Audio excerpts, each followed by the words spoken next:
I got this $69 body cam from Amazon the other day, and it's one of the many different models of body cam you can get on Amazon or any other online retailer, but this one is one of the cheapest. There is, of course, a reason that it's one of the cheapest, and that reason is that it sucks.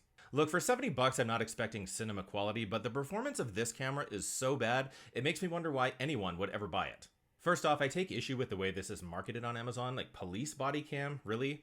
Okay, I understand SEO and all that, and you need keywords in your item description to put it up to the top of a list, but this kind of word salad makes me way less likely to buy something than more likely to buy something. Bad item titles can be forgiven if the product actually does what it's supposed to do, so does this one actually do what it's supposed to do?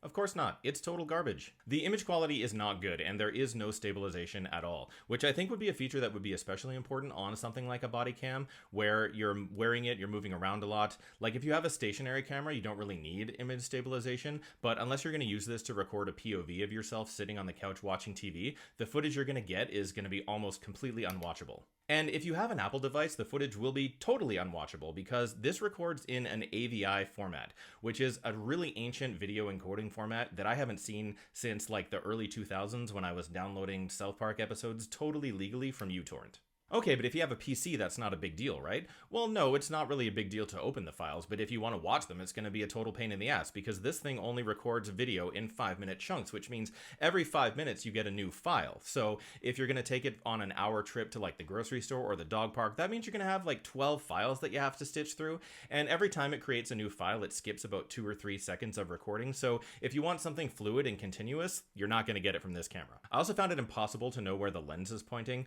When I was recording, I had it positioned about 7 inches above my waist on the strap of my sling bag, and I mostly got coverage of the sky and trees and maybe the tops of tall buildings. There's no eye level recording at all. And you don't know that until you get home and empty the card either onto your PC or empty the card onto your Mac and then encode the files with Handbrake and then open them and look at them to see that you've captured mostly sky. So like, why would anybody buy this?